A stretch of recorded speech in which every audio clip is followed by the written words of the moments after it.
Nation. Really appreciate you all. Thank you all for tuning in. Hopefully, I got this thing going in the right direction as we begin to talk a little bit about the Dallas Cowboys and what to expect from them heading into the game after the bye week. So we're playing against a quote unquote hungry team, the Giants. Although we may feel a certain way about the Giants, I'm looking back at their tape. They look like they've been out there playing pretty well and pretty decent out there. So I want to know your thoughts. I really want to know how you all feel about our upcoming games and these sorts of things, and let me know whether or not you all feel the same way, especially as it relates to Dallas Cowboys. Let me see if I can get my streaming and everything together. Like I said, I really appreciate you all. Really thank you all for being part of the network, being part of the Cowboys experience as well. It's a long uphill battle, but we must continue to still take this thing one day at a time, one movement at a time, day by day, and understand this right here, that when we start talking about the Cowboys, here we go. Really appreciate you all. Shout out to you, Devon, man. Really appreciate you, Rodney Ellis. I didn't know I was all the way live yet, but you can tell I was trying to set things up. Shout out to you, Lord Brunson. How do you feel?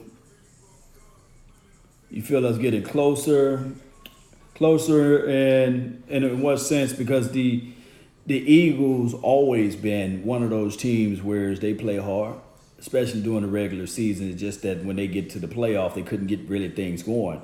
But recently, you guys been doing a great job. But I look at the Eagles like this.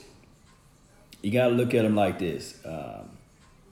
They up and down, just like my Cowboys, up and down. One week you'll say, man, the defense looking good for the Eagles, and the next week you see that they fold.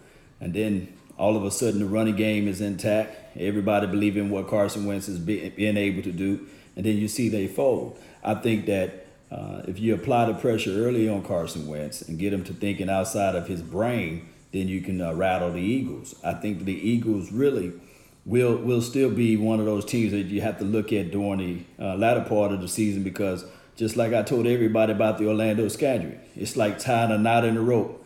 Either the force is going to pull so tight together that that knot breaks and the team crumbles, or the force is going to pull together, and when you look at everything, when the forces pull together, they get tighter as a unity. And that's with any leadership, that's with any qualities as you look at a football team. When the opposing forces are pulling against you, what do? How do you stand tall? And the Eagles have been one of those teams, unfortunately, for my Cowboys fans to hear that. They've been one of those teams to pull things together.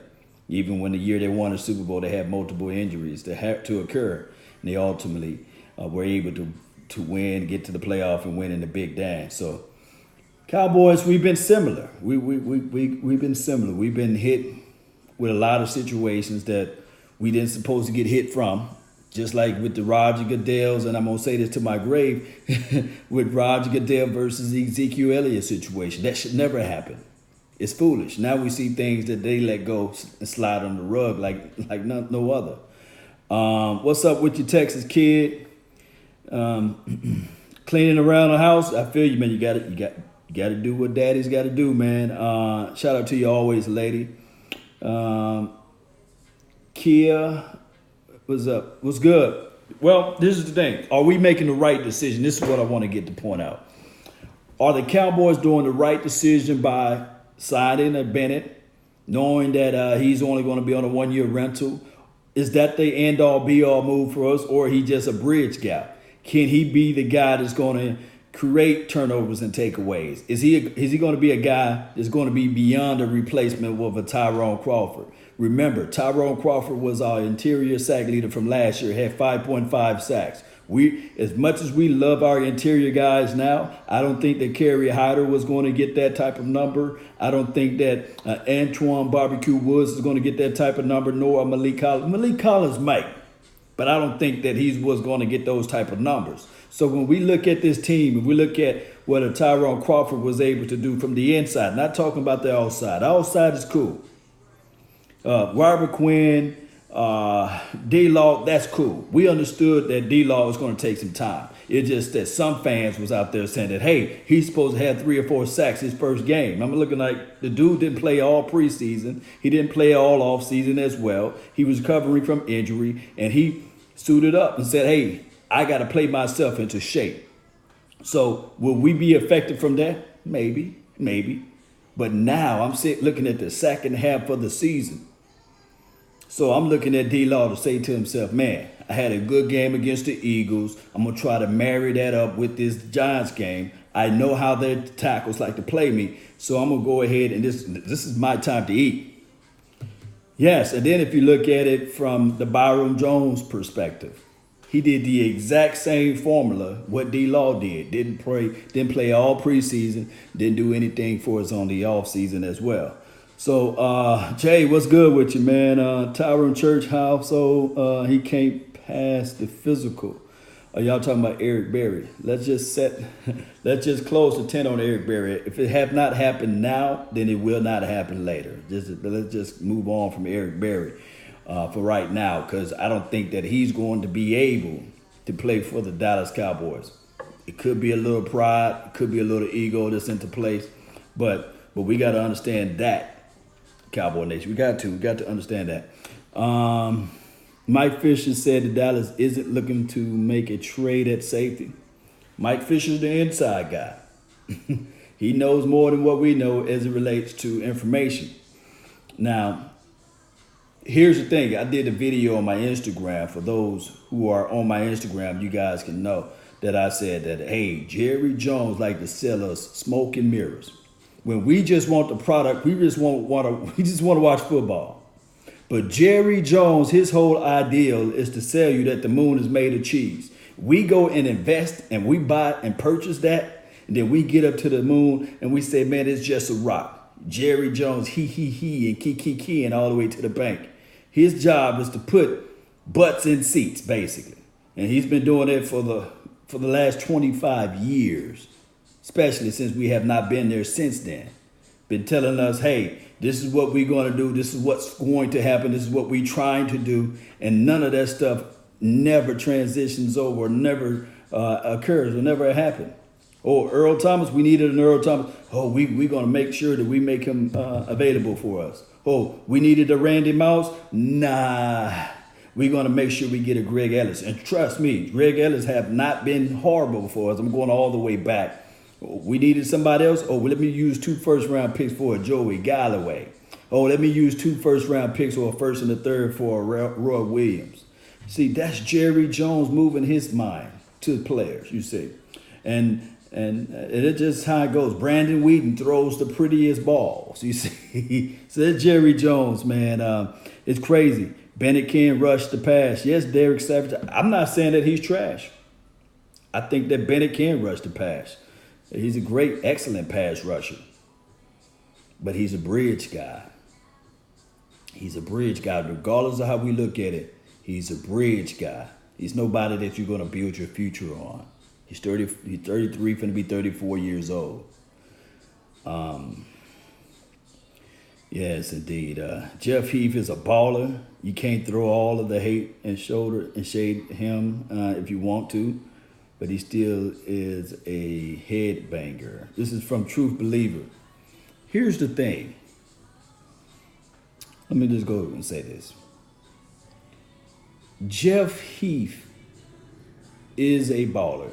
I agree. Jeff Heath makes plays. Jeff Heath is a guy that will mess up too. We can't be around here saying that, okay, Jeff Heath is Earl Thomas. We can't go around here and lie to ourselves and say, well, Jeff Heath is playing at the level of a Malik Hooker, or give me another name of a safety that's out there. We can't just go and continue to lie to ourselves, okay?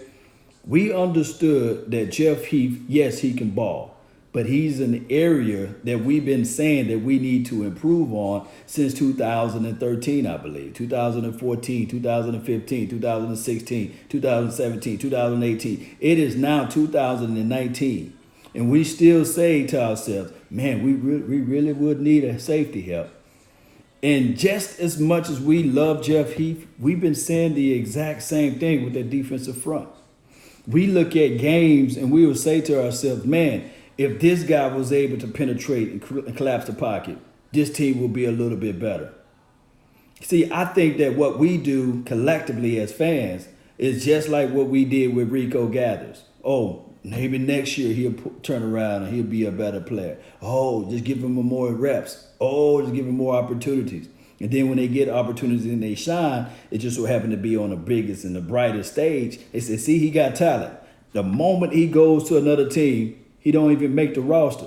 I saw the other day that they pulled Mo Claiborne from the second or the third string. Rashard Breeland was beating him out for the Chiefs. But I believe if Mo Claiborne was still on his team, he would still be the number one corner.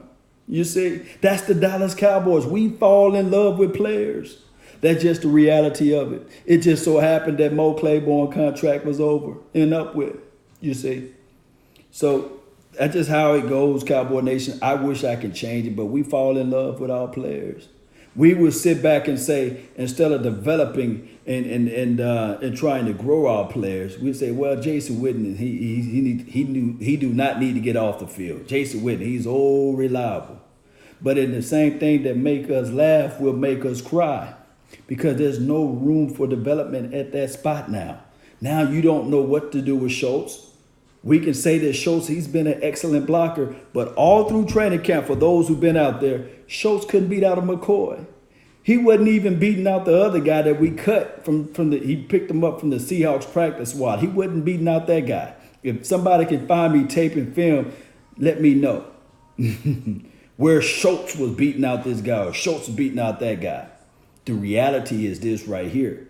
We fall in love with our players. Shout out to you, man. Thank you for the donation to Help Grow the Nation. Jet D, really appreciate you, man. He says, love the content. Keep up the good work, man. Really appreciate you. DC for life. I'm not trying to lie to kick it with you all. Nah.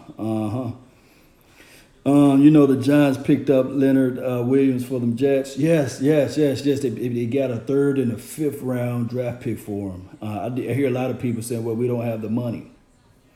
It's kind of like planning pregnancy at this point. You would never have the money.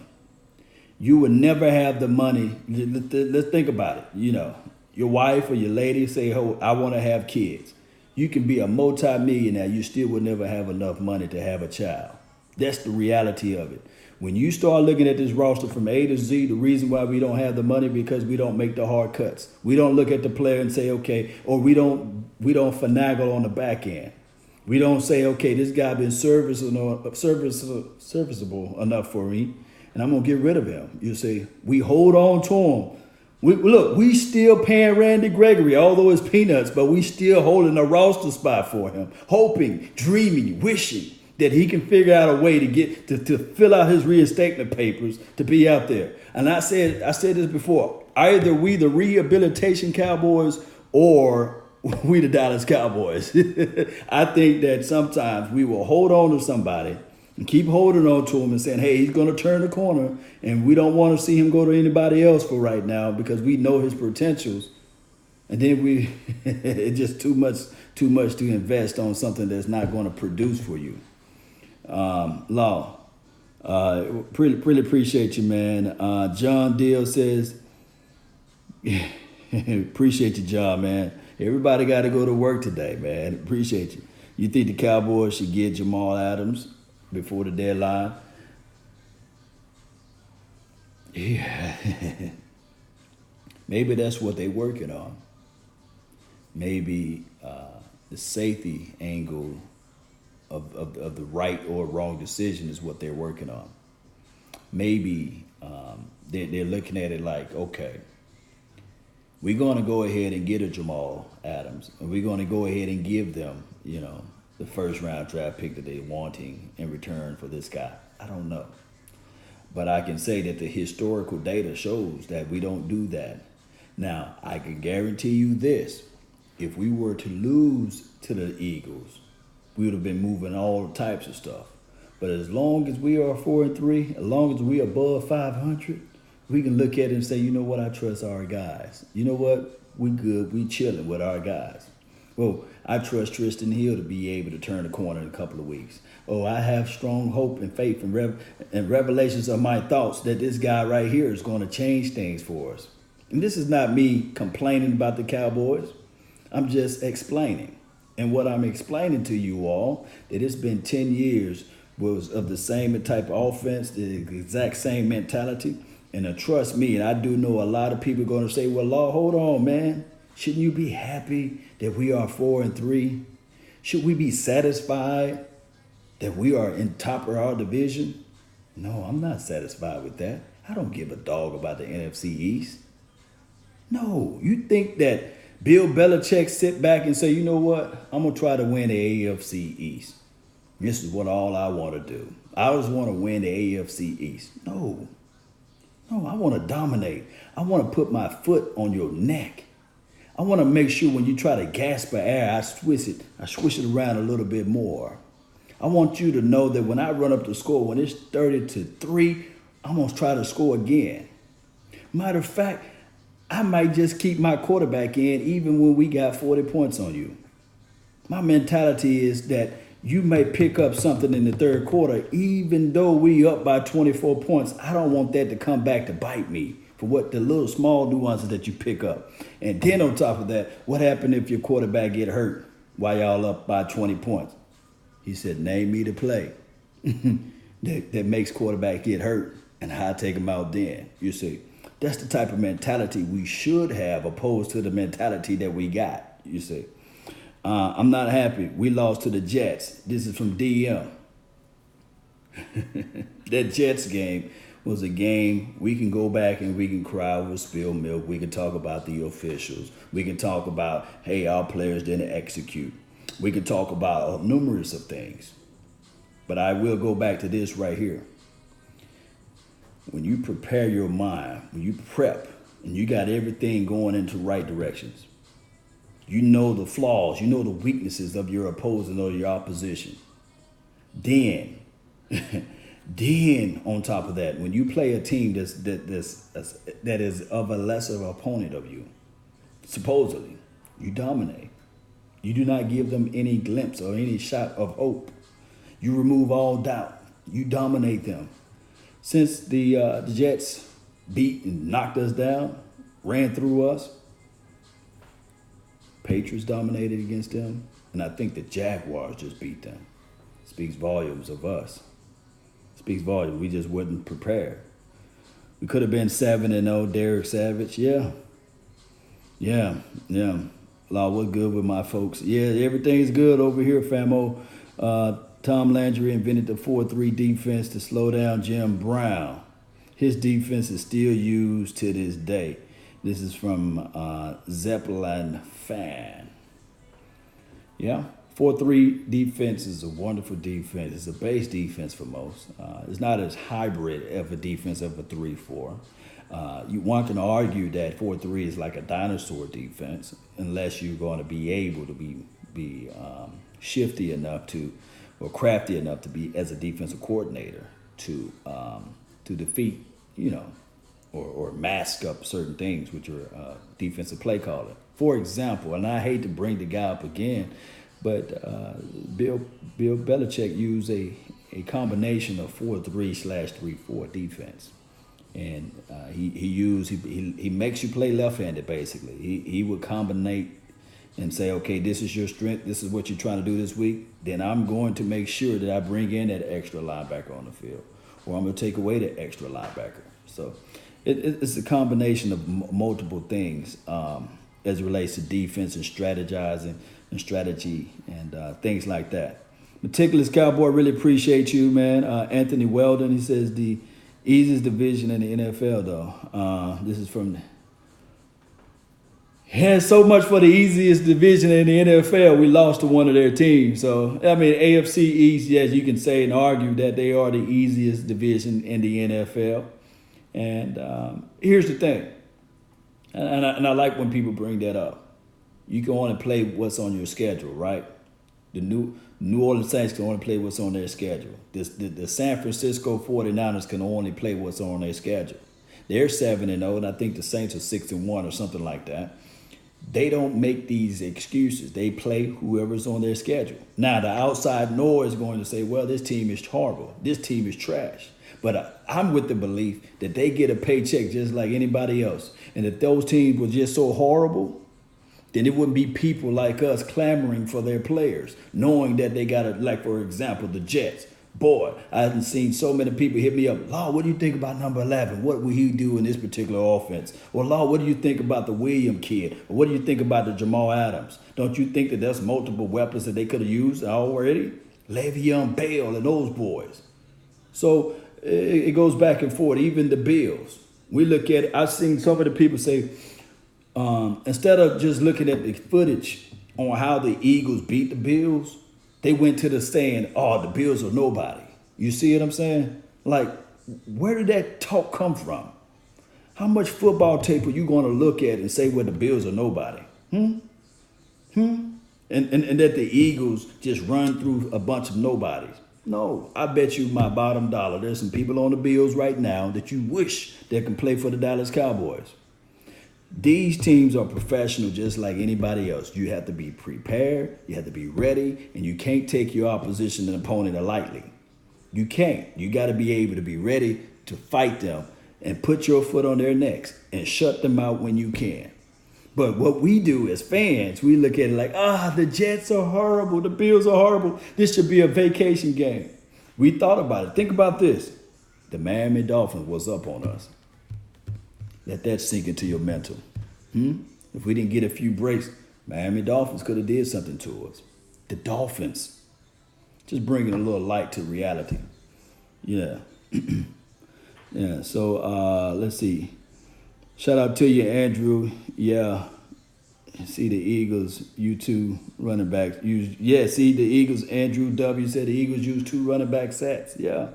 That play where they had Jordan Howard. It was in shotgun formation. They had the 2 running back set. It was more so like a lead draw. Jordan ran out, destroyed the mic, and number 26 is shifty enough to capture the edge, bounce onto the outside, because I think that the Bills were thinking that, hell, the way Jordan Howard's running through his hole, he got the ball. That was a great crafty play. And I posted that play on my Instagram, and I had a lot of people saying, Law, what you doing posting the Eagles stuff? Like, we don't play the Eagles again? Like, we don't have to game tape and be prepared for the Bills? See, even some of us fans, we got some of the mentality of our head coach. We do what we do best.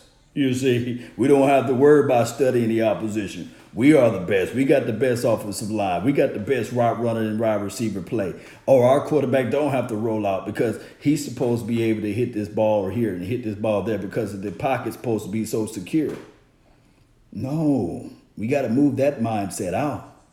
We got to start scheming. We got to start being able to take the ball away from the opposition. Of course, that's part of the game. We gotta also start at least trying to do this on the back end too of our special team. Right now, our special team is like on the bottom half of the NFL right now. We got to figure out ways to start improving on that category. Player evaluation is 365.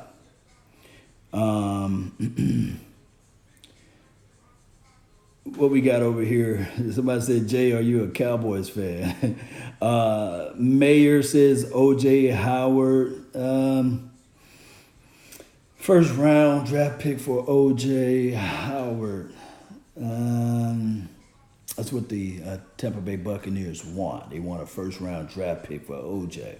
Let me know how you guys feel about O.J. Howard, because I don't want to be able to just say, oh, we need to go out there and get a O.J. Howard.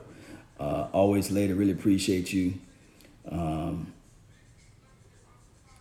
What we got over here? Anthony, the Bills are a very good team. This is from Anthony Weldon.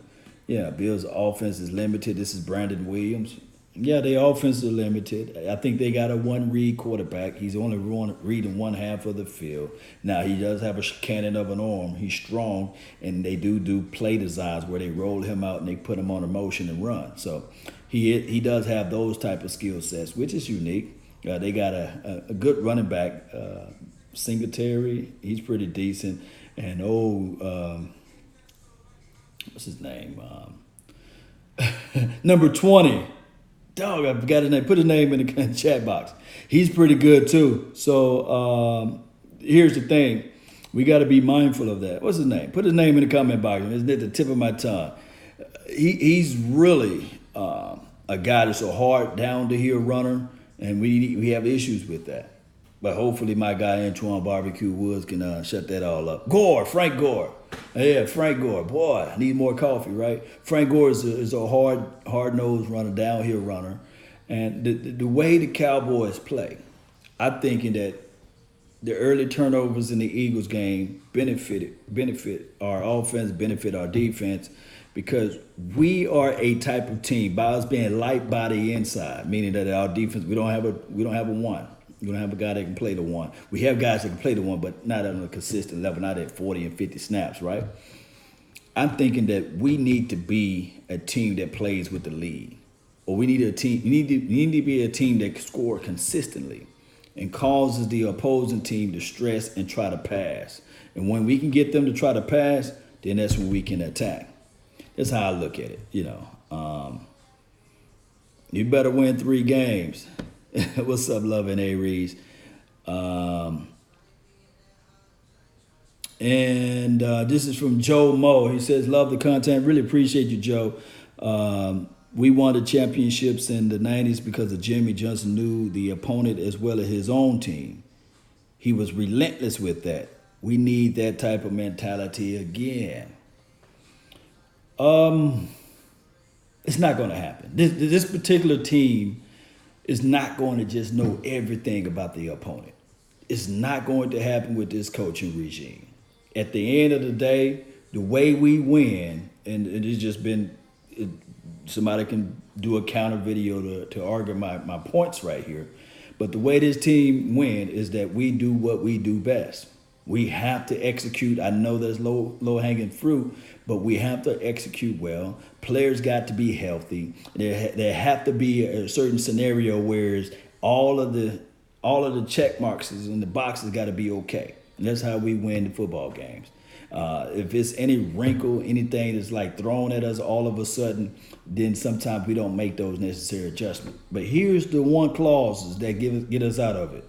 This young offensive coordinator, Kellen Moore, maybe he can be more boisterous and be like, hey, this is what worked for us in practice, or this is what worked for us in training camp, or this is what worked from us a few weeks ago.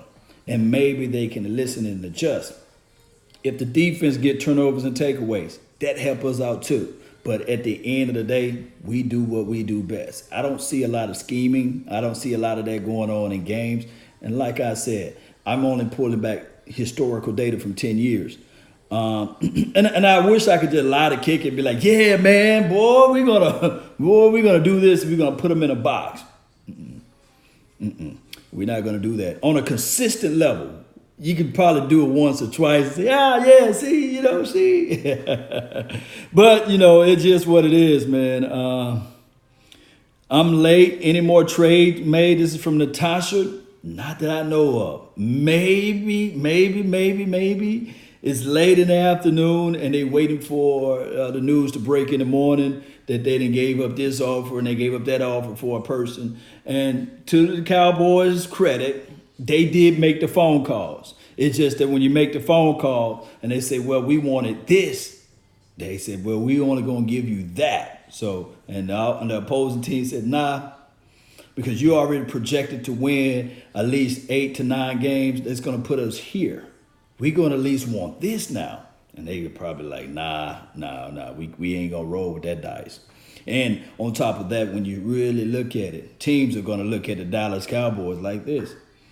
We don't want to be called the Raiders again. You see, we don't want to become what the Minnesota Vikings were, giving you guys all of these picks and then you make us look like Boo Boo the Fool. So everything is marked up. I really believe that if Amari Cooper were to go to any other team, instead of a first-round draft pick, it would have been a second. It's just how it goes. They try to squeeze as much as they can from the Dallas Cowboys. Love and Aries. Oh, I really appreciate you. She made a donation to help grow the nation. She said, just because I love your channel. Really appreciate it, Love and Aries. Thank you for the donation to help grow the nation. Really appreciate it. Dropping $10 on me. Let's see right here. Arturo.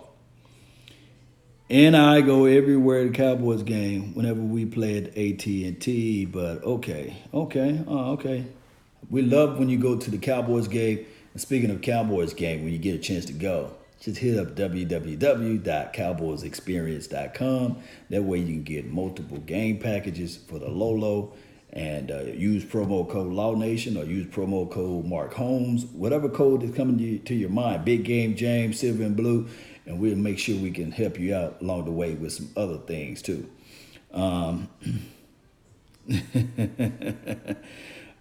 Jay says, Law Nation, I told you to stop gassing these people about the playoffs. And he got the laughing face.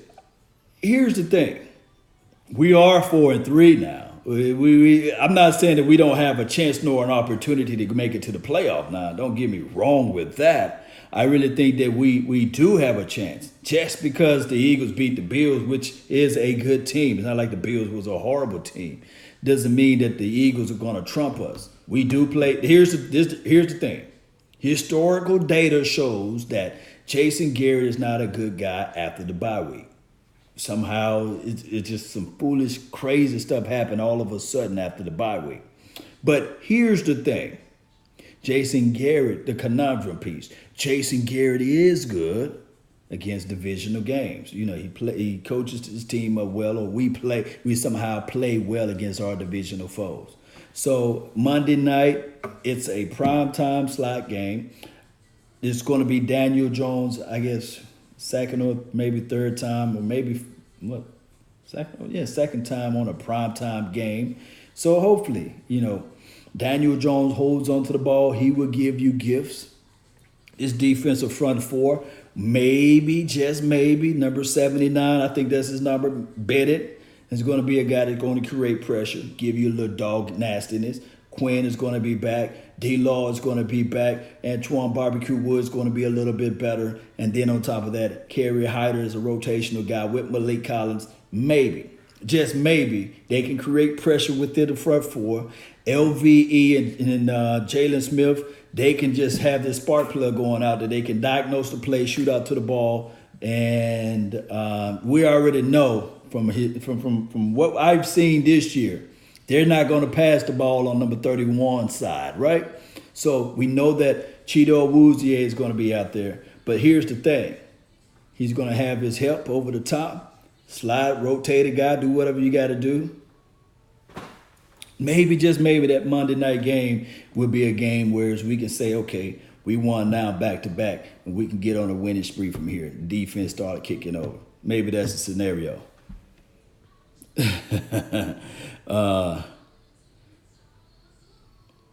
Let me see. No wild card from the NFC this year. This is from Zeppelin fan. No wild card at all. I don't think that there should be a wild card coming out of the NFC East. So that's why you got to win the NFC East. 24 will have no help. This is from Casey Addison. Yeah, the only way 24 will have no help if we kind of struggling to stop the run and we give them that single eye safety look where Jeff Heath be up the top and or Woods be up at the top, and you move Jeff Heath in the box and you have everybody up there up close on the line. You have the one-on-ones on the outside, and they trying to stop the runner from running all over us. Maybe that would be a situation. Chappelle Hannon says, "Is this a call-in show?" No, not today. But I may do another call-in show a little later on tonight, maybe, or I'm supposed to be looking at some more film. But I'll let you know. We could go undefeated in November, though. This is from Derek Savage. That would be nice. That would be nice. Here's our hope right here. Here's our hope. We must do this, Cowboy Nation. We must figure out a way to get hot and spark during the latter part of this year. So the second half, we got to win our games that's in front of us, of course. But then again, we got to figure out how to get it a spark. And in one of these games, maybe it's the Minnesota Vikings game, maybe it's the Giants game, maybe it's the Lions game, or who knows? It could be that Patriots game. Sometimes sparks can it's contagious, and we can push a lot of things going in the right direction. That's all I'm saying is with that. Trading for O.J. Howard would be a major deal, but we know that Jones is rather buddy with Witten first catch a game rather than one catch a game rather than an explosive playmaker that can help us get pressure off of Coop. I don't think that the Cowboys would spend that much money and resources on a tight end like a number one draft pick. But I can tell you why a tight end is so valuable to this team if we are to ever get one. Blake Jarwin, I think that he's a young, emerging tight end that's going to have a bright future with the Dallas Cowboys. He fought his way from the bottom of the roster, and he's still able to stay on his roster. He improved on his blocking. Used to be a wide receiver in college. You can see some of those traits. He can get separation. He's pretty good in getting separation. He just got to be a little bit more consistent on a few small things as it relates to in-line blocking and those short, tight spaces of being right there where he's supposed to be. Here's the thing. That's good quality from Blake Jarwin. But in order to take this team to the next level, you got to have that end-all, be-all type of tight end. That tight end that you know for sure that's going to bail out your quarterback. Oh, Lord, do you have any truth and any research on that? Yeah. I can go all the way back. Brent Jones for the 49ers. Jay Novacek for the Dallas Cowboys. Shannon Sharp for the Broncos and for the Ravens.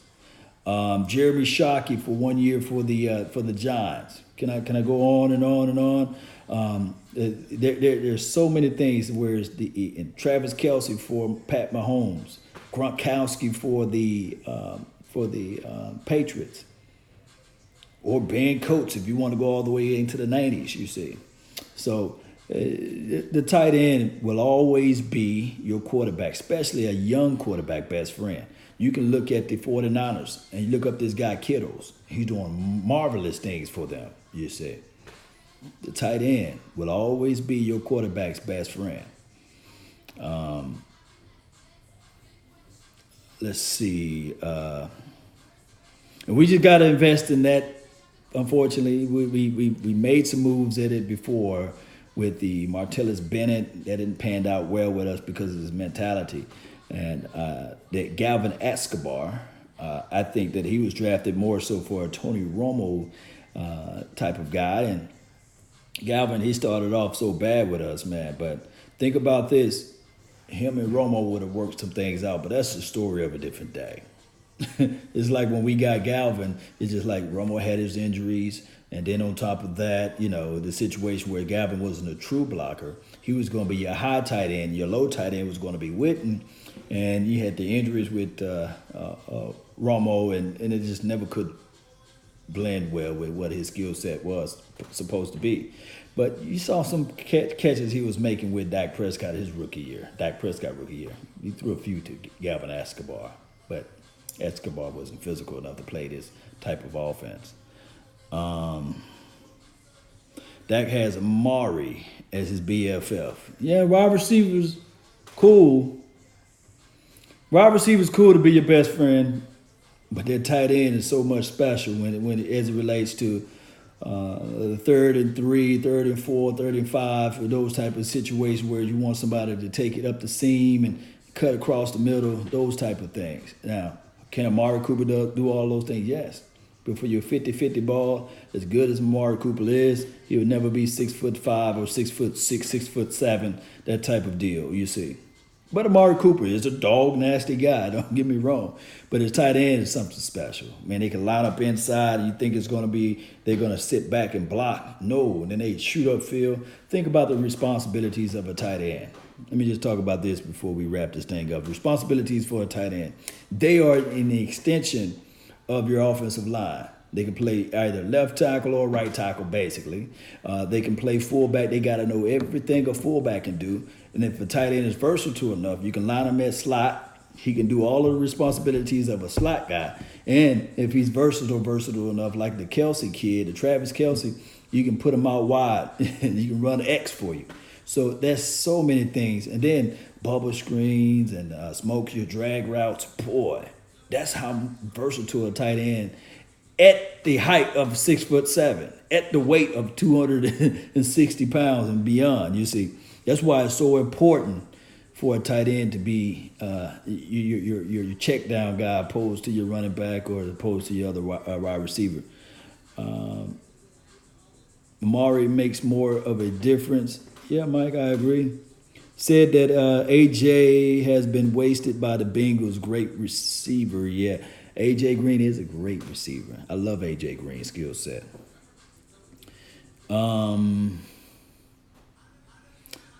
Kelsey is a gangster, yeah. Boy, can truck you over too, and he's not afraid to block. His blocking is so underrated. Who we have here? Just because Wentz love Ertz. Yeah. Wentz is blessed right now to have Zach Ertz and Dallas Goedert, two tight end sets that can vertically stretch the field and make it impossible for you to line up with a slot nickel guy on him. It's just impossible for you to just can maintain that, especially if the running game is eating you up alive. Because now you had to make that decision. Do you keep the linebacker out there or do you bring in an extra DB? That makes it difficult. That's why a lot of people think that in 2017, it was fly, Eagles, fly. No, it was run, Eagles, run. And if you look back at the game from the Bills game, what did the Eagles do? Run, Eagles, run. That's why it's important to watch these games. That's just the benefit of having those two tall, burly type of tight ends that can run up the field and elusive and can run wide receiver routes. Yeah. Niners have no passing game. Yeah. But it was boy, the Niners kill. This is how the Niners kill people with that West Coast offense. It's just like a little 5-6 yard pass that somebody can be blocked pretty well and they take it upfield. Dumping the pass off to your running back who can take it upfield. So it's look like a hybrid of what you see from it's like quasi-hybrid what you see from Tom Brady's offense or Bill Belichick's team up there in New England. Yes. Boise, Idaho, what's good with you, man? Oh, I didn't know I was live on the Facebook panel. Let me see if I can go over to my Facebook. I really appreciate those that's on my Facebook as well. Thank you all for helping me grow the Facebook panel back up and Facebook pages and these sorts of things. It's always a pleasure, always a plus for me to be on multiple platforms. Cowboy Nation, the story of the day. Are we making the right decisions or are we making the wrong decisions? I want you all to post that down below. Let me know whether it's right or wrong decision to be conservative or whether it's right or wrong to pick up a Bennett or whether it's right or wrong to just sit back and just wait. Just sit back and wait and see what we're going to do to get things going in the right direction. Let me know all about how you guys feel about this team. Do you think that we can match up some things together, win this game that's going to be on our schedule? Now we can look back and say, okay, at least in our division, we were dominated. Will winning the division be enough for us to get into the playoff? Will winning our divisional games be enough for us to get momentum to go into the playoff? Are we a team that when we get to the playoff, can we win multiple games from there to get to the ultimate big dance? I know it's kind of soon because we're still in October talking about this. But, hey, that's what we can do as fans, right? We can talk about the future. The players better not. Yes, indeed. I hate O and Niners. Yeah, 100%. Yeah, the 49ers. Josh Gordon, no. Josh Gordon is on IR. I don't think that they're going to do anything with him. I'm in the middle of all this is for Chappelle.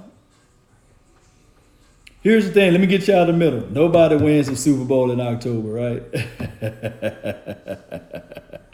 Oh my goodness. Nobody wins the Super Bowl in October. Nobody wins the Super Bowl in week 8 or 9. So we're on the right path though. We are 4-3. So we still got a lot of football left. It's not even cold yet in certain states. So hopefully when it get cold, we see the bounce back from this defense, right? Let's see what else we have.